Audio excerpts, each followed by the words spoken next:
सभी को सादर जय जिनेंद्र। मैं अरुण जैन अलीगंज से, आप डॉक्टर? मैं डॉक्टर योगेश जैन अलीगंज से। आज हम उपस्थित हुए हैं शास्त्री जी की द्वारा लिखित एक पुस्तक ईश्वर की अवधारणा, विगत दिनों मुझे पढ़ने को मिली, जिसमें कि 58 पेज हैं और पुस्तक का विषय भी बहुत ही सुंदर है।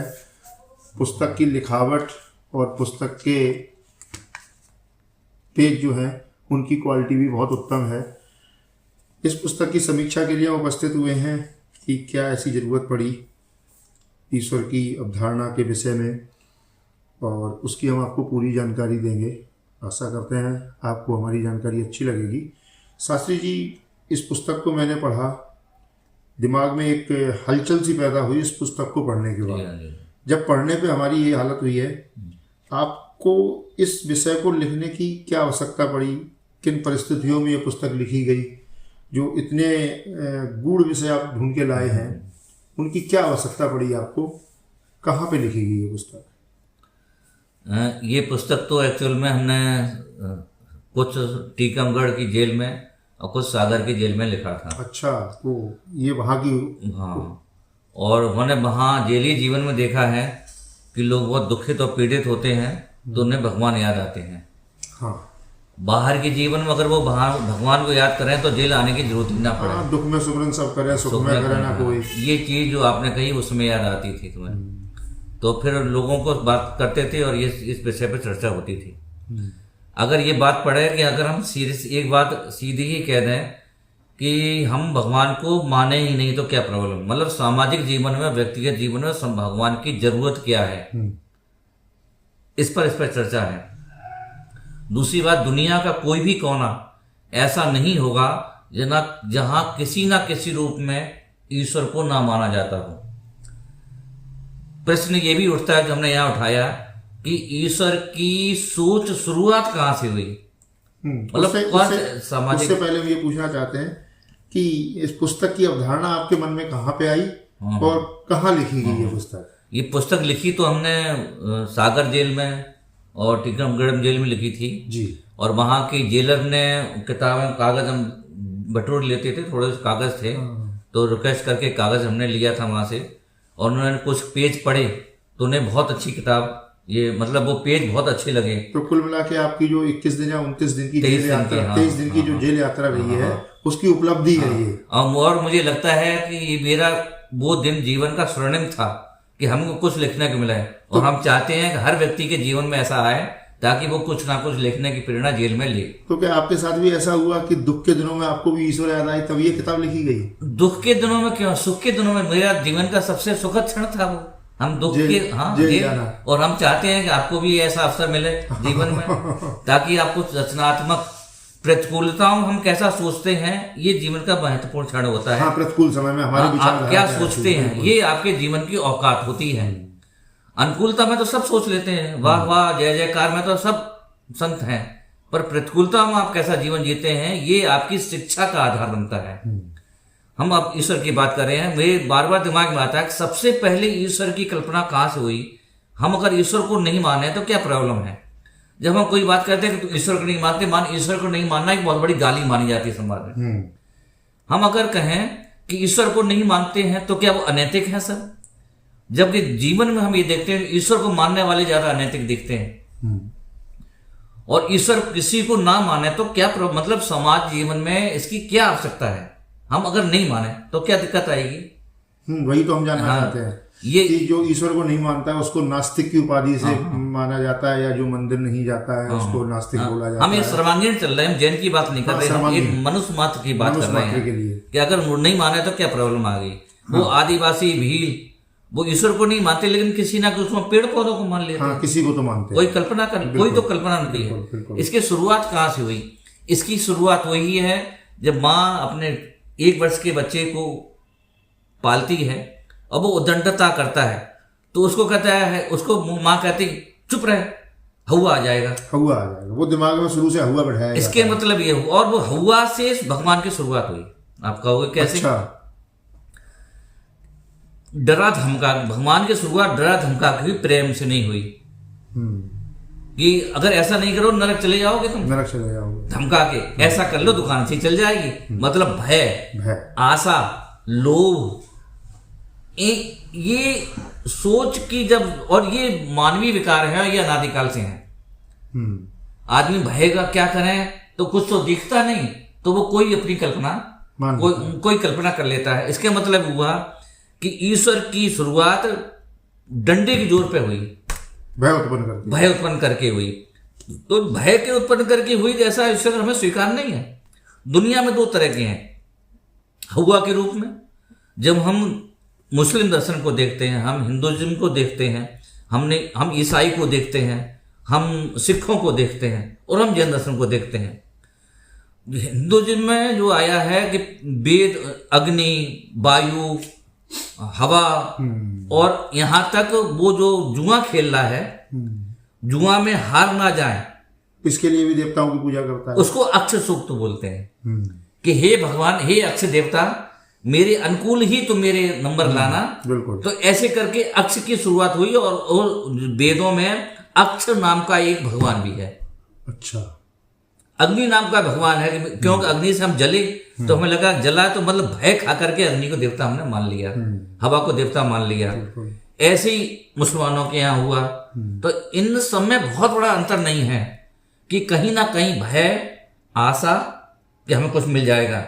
आपने देखा होगा परीक्षा में चल रही हैं, सारी मंदिर फुल चल रहे हैं, और जहां परीक्षाएं खत्म हुई, मंदिर परीक्षा फल तक मंदिर फुल चलेंगे।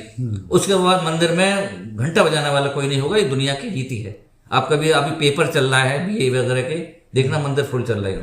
इसके मतलब हुआ भगवान की जरूरत भिक्षावृत्ति के लिए, आशा के लिए कि मुझे कुछ दोगे। माने अकर्मण्य लोगों का आराध्य भगवान है, जिनको कुछ करना नहीं है। मतलब आपके कहने का मतलब है ईश्वर शब्द की उत्पत्ति ही आशा, अकर्मण्यों का मानसिक अवसाद है, मानसिक रोग है, उम्मीद के लिए हुई कि हमको कुछ मिल जाएगा।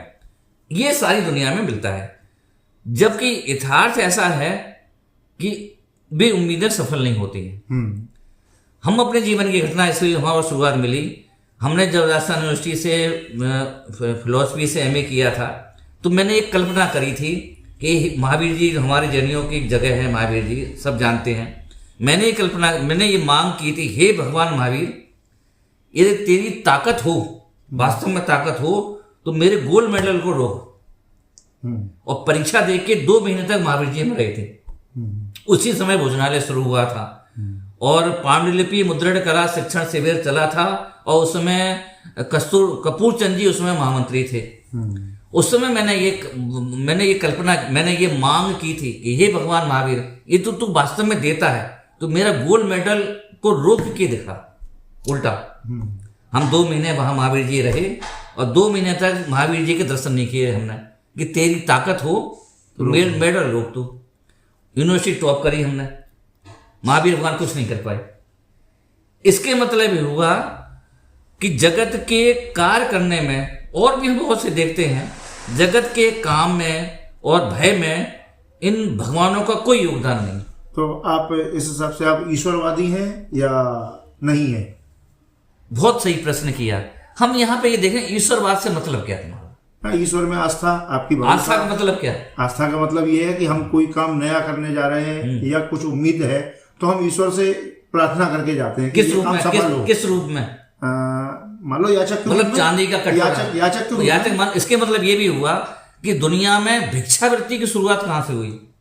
हाँ, वो ईश्वर, वो प्योरिफाइड है, वो आरओ का पानी है, अलग बात है, लेकिन पानी तो है। माने भिक्षावृत्ति की शुरुआत भगवान के दरबार से होती है। बिल्कुल। और ऐसी भिक्षा में नहीं चाहिए, क्योंकि मंदिरों को शिक्षालय होना चाहिए, भिक्षालय होना चाहिए। भीख मांगने के केंद्र होना चाहिए कि शिक्षा के केंद्र होना चाहिए, ये मूलभूत बात का निर्णय होना चाहिए। तो ईश्वर की नजर में तो हम हमेशा याचक रहेंगे, ये तो हम भिखारी हो ना, हमें ऐसा भिखारी है। प्रश्न ये उठता है कि तुम्हारा स्वाभिमान क्या कहता है? हाँ, उसको भिखारी कह लो या याचक कह लो। तो अब प्रश्न ये है कि तुम्हें याचक रहना मंजूर है, तुम शब्द बदल दो, अलग मतलब है। लेकिन याचक भिखारी, अगर तुमसे क्या भिखारी अच्छा लगेगा तुम्हें? नहीं, याचक शब्द अच्छा लगता है, भिखारी नहीं ठीक लगता है। तो ईश्वर के साथ, लेकिन भिखारी हो चाहे हो, भिखारी तो हो ही आप। हाँ, वो तो इस हिसाब से तो याचना ऐसा का हमें धर्म भिखारी नहीं है। चाहिए जहाँ भिखारी बनाया जाता हो। हाँ, तो ईश्वर कहाँ कहता कि मैं कुछ दूंगा या मुझसे लो। उस गारंटी दे रहा है ना वो। हाँ, नहीं, ईश्वर अब बस यहीं पर यही ये किताब का मुद्दा यही है। इसीलिए मैं आपसे बार बार पूछ रहा हूँ, मैं इसीलिए बार बार आपसे पूछ रहा हूँ। इस पुस्तक में भी ऐसा ही लिखा है। गजब की बात यह है कि सारे दर्शन में भगवान भिखारी बनाता है। हाँ, और देता कुछ नहीं है। और देता दो तो ठीक है ना, हमने मेहनत करी, मिलेगा तो कर्मों के हिसाब से। तो फिर उसको दलाली क्यों? हाँ, मिलेगा तो कर्मों के हिसाब से। अगर यही कर्मों के अनुसार मिलेगा तो भगवान को दलाली क्यों? भाई वो कहते हैं वो पेड़ बबूल के तो आम कहाँ से खाए। आप कितने भी बबूल के पेड़ लगा के और मंदिर में बैठ जाओ, मुझे आम मिले, नहीं मिलेंगे। तो फिर उसकी जरूरत क्या है? उसको उस कॉलम को ही हटा दो ना यार। नहीं, सबसे बड़ी बात है, सबसे बड़ी बात है। सारे जब उसका कोई योगदान, सारा कर्म हमारा ही होगा। उस कॉलम भिक्षा, ईश्वर नाम का जो शब्द में शब्दकोश डिक्शनरी में शब्द मिलता है उसको हटाओ ना, क्या फर्क पड़े? ये हमें ये देखना है उस शब्दकोश में ईश्वर शब्द को हटा दें तो क्या दिक्कत होगी? तो फिर जैसे इस पुस्तक का मुख्य विषय है ईश्वर की अवधारणा, तो एक भय आई, आशा आया, या याचक कह लो, या भिक्षावृत्ति कह लो, इसके अलावा भी कोई कारण रहे जो ईश्वर की जरूरत पड़ी?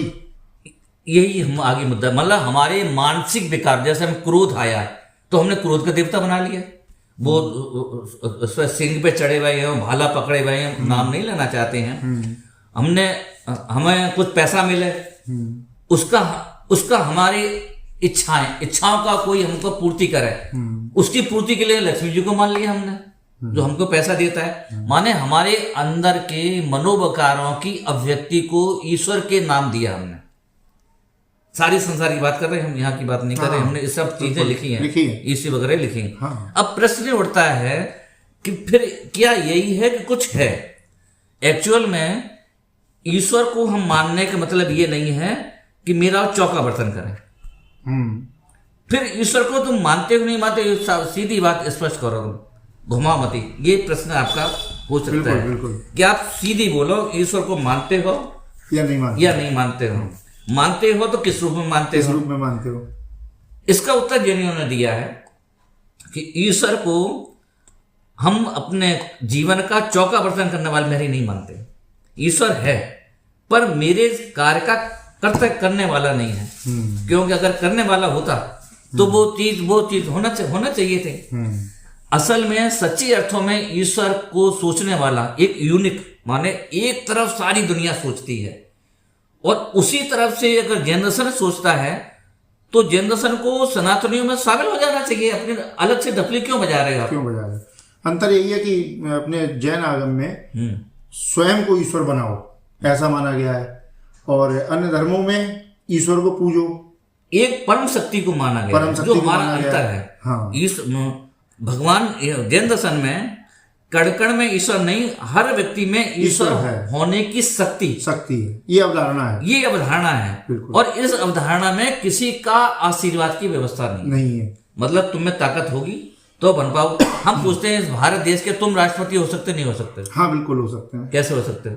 क्योंकि उनकी जो भी रिक्वायरमेंट है, 150 करोड़ लोग राष्ट्रपति हो सकते हैं या नहीं हो सकते? देश हमारा 150 करोड़ है। हाँ, 150 करोड़ लोग राष्ट्रपति हो सकते हैं। हाँ, बनने की क्षमता सभी में है, संविधान ने अधिकार दे रखा है, पात्र सभी हैं। हो पाओ नहीं हो पाए वो अलग बात है, वो अलग विषय है। ठीक ऐसे ही जैन दर्शन ने जो जीव मात्र है, जानता और देखता है, उसको भगवान बनने का मतलब नहीं कि हम भगवान बनने के तुम पे रौब गांठेंगे, जैसा अन्य दर्शनों ने बोल दिया कि हमारे भरोसे नैया डाल दो और बाकी हम देख लेंगे। जैन दर्शन बोलता है कि भगवान भरोसे नैया डाल दी तो गारंटी है कि वो नैया डूबेगी अगर आपके कर्म अच्छे नहीं होंगे। क्योंकि वो नैया सही करने आएगा नहीं, और तुमने उसके नीचे डाल दी। अगर आपके कर्म अच्छे हैं तो नाव सही होकर पार हो जाएगी, तो फिर उसको गारंटी क्यों? इसलिए जैन दर्शन बोलता है कि अगर तुमने भगवान भरोसे नैया डाल दी तो एक पक्की मानना कि उस नैया डूबना ही है।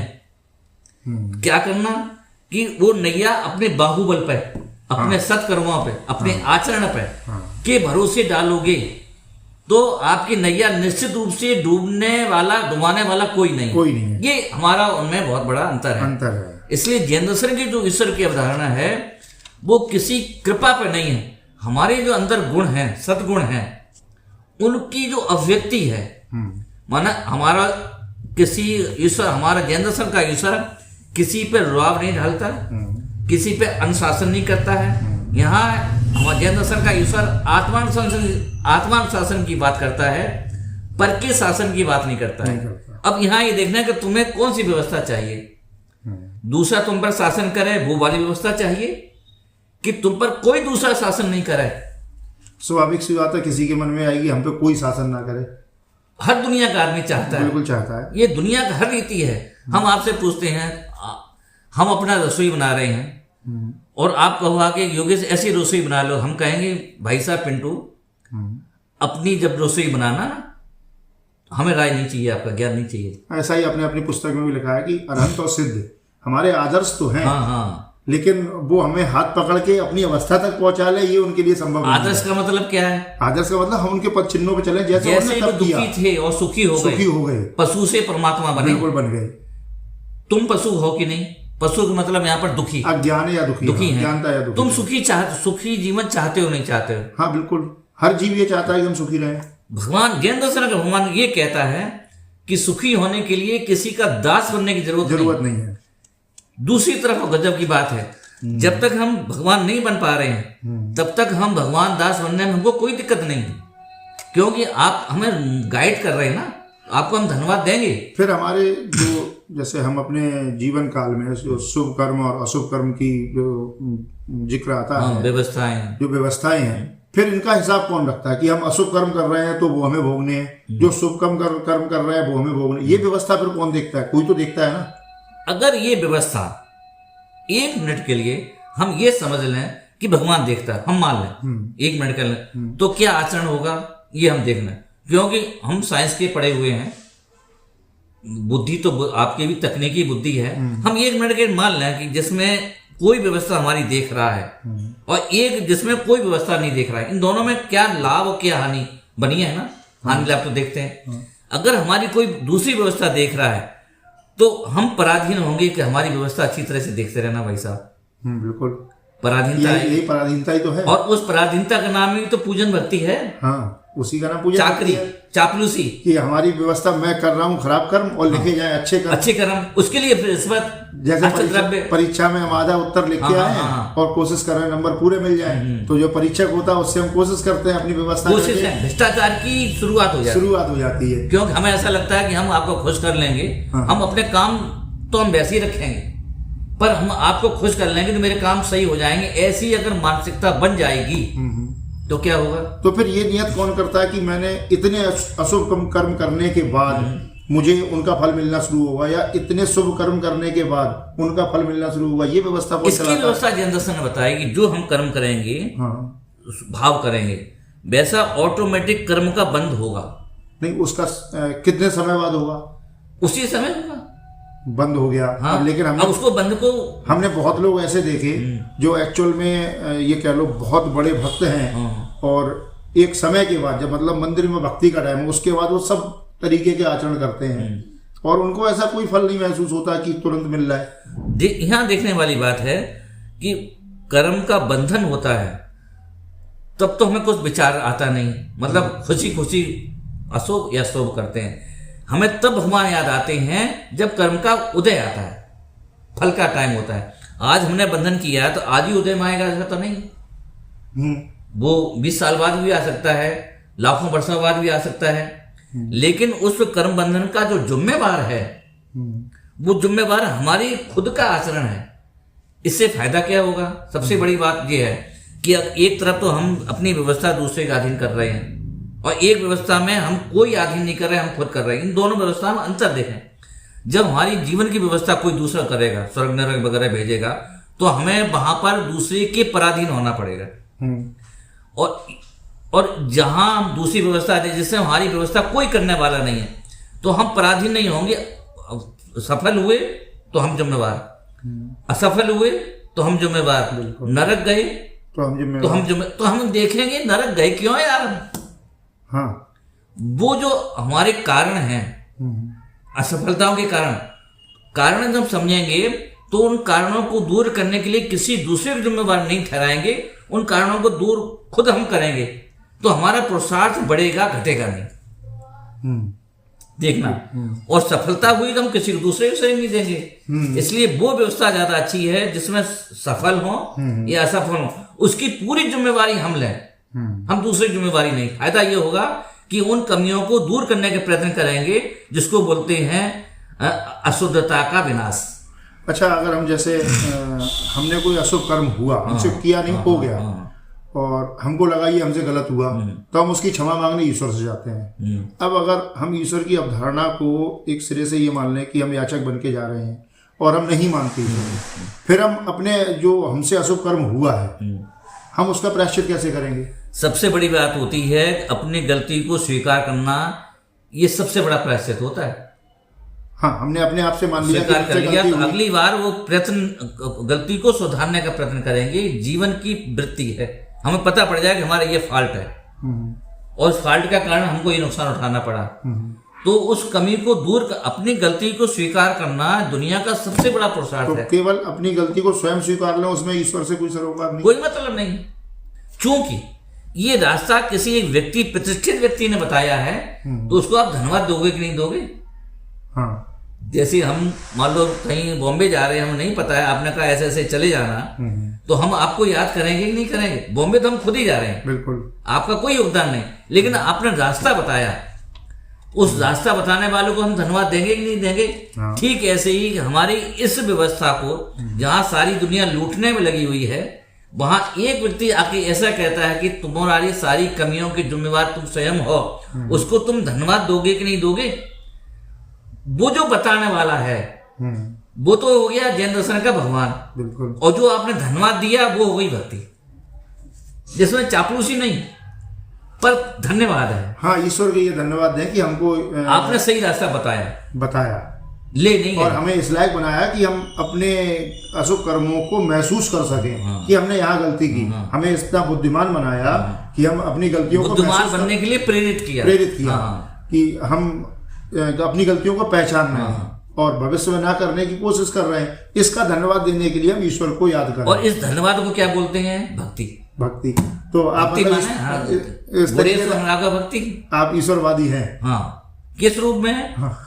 ईश्वर एक आदर्श पुरुष है जो हमारे किसी काम में हस्तक्षेप नहीं करता है, हमें ये बताता है कि तुम्हारी ये कमियां हैं और इस कमियों का ये फल होगा, तुम्हारे अच्छे उन्नति के ये रास्ते हैं, उस उन्नति के रास्ते से ये सदगति मिलेगी, जिसको बोलते हैं। और वो ईश्वर, जैन दर्शन के ईश्वर जहाँ बैठता है उसको बोलते हैं समूह शरण। समूह शरण का मतलब होता है सभी को उन्नति के समान अवसर उपलब्ध कराना, अवसर देना नहीं, अब समान अवसर उपलब्ध कराना ज्ञान के बल पर। ये जैन दर्शन का ईश्वर है। इस तरह के ईश्वर दुनिया में कहीं नहीं मिलेगा आपको। आपकी पुस्तक में एक वाक्य का जिक्र हुआ, आचार्य कुंद ने लिखा है समय सार में, सबक गाहो सुख गई, पर्वत दाहो दुख गई। मुझे कुछ बहुत अच्छे से समझ नहीं आया। मेरी शरण आओगे निश्चित रूप से तुम्हारी दुर्गति होगी। अच्छा, दुर्गति होगी। मतलब ये ऐसा लिखा आचार्य कुंद ने कि अगर आप मेरी शरण में इस लाभ के उद्देश्य से आओगे तो दुर्गति होगी। और तुम स्वभाव सुख गई और अपनी शरण में जाओगे तो निश्चित रूप से तुम्हारी सुगति होगी। और अंत भगवान सिद्ध भगवान ये करते हैं, इसका ये मतलब। और ये इतनी ये बात कौन कहेगा? जिसको अपना बहुमान होने का खतरा नहीं है, जो ये कहता है कि सारे लोग भगवान बने। एक तो ये कहता है कि हम सारे लोगों को उद्धार कर देंगे, तुम हमें पूजो। हाँ, तो उसका एक ये है, आप अपने आप का चिंतन करो। हाँ, जिसको अपने सिंहासन का खतरा नहीं है वो कहेगा कि सभी लोग तरक्की करो ना आप। हाँ, ये बात करेंगे। ये इस तरीके से दिया है। तो ये तो ठीक है, आप ईश्वरवादी भी हैं और ईश्वर की अवधारणा, ईश्वरवादी नहीं भी है, दोनों है। हाँ, वही तो, ईश्वर की अवधारणा कैसे हुई आपने ये किताब में लिखा है, अच्छे से लिखा है। और मैं आप लोगों से निवेदन करूंगा एक बार किताब को जरूर पढ़ें, आपकी काफ़ी सोच बदलेगी। और इसके विषय में कोई भी चर्चा करनी हो शास्त्री जी से करें, आप उनसे प्रश्न पूछ सकते हैं। इसके अलावा आपको किसी भी पुस्तक की समीक्षा करानी हो, आप अपनी पुस्तक की रूपरेखा हमें दीजिएगा, हम शास्त्री जी से जरूर उसकी समीक्षा कराएंगे। और हम ये चाहते हुए नई जो प्रकाशन हो रहे ज्ञान के वो समाज के सामने आए। तो प्रकाशन रूप में वो कितनी उसकी वैल्यू है, क्या उपयोगिता है, इसका एक अच्छी तरह से विश्लेषण हो सकता है ताकि लोग ज्ञान के प्रति जागरूक हों और पढ़ने की एक प्रेरणा मिले। बिल्कुल, इसलिए ये हमने अभी तैयार आपकी आपकी पुस्तक में अरहंत का स्वरूप, सिद्ध का स्वरूप, सारा कुछ इतना बृहद स्तर में दिया है कि शंका कुछ नहीं रह जाती है। हमारा उद्देश्य था कि हम आपको इस किताब से परिचय कराएं, जो कि शास्त्री जी ने बहुत मेहनत से लिखी है, और आप लोग अवश्य इसका लाभ उठाएं। आज के लिए इतना काफ़ी है, और आप हमारे चैनल को हमेशा जुड़े रहें, उसको लाइक करें, शेयर करें, सब्सक्राइब करें। ठीक, जय जिनेंद्र।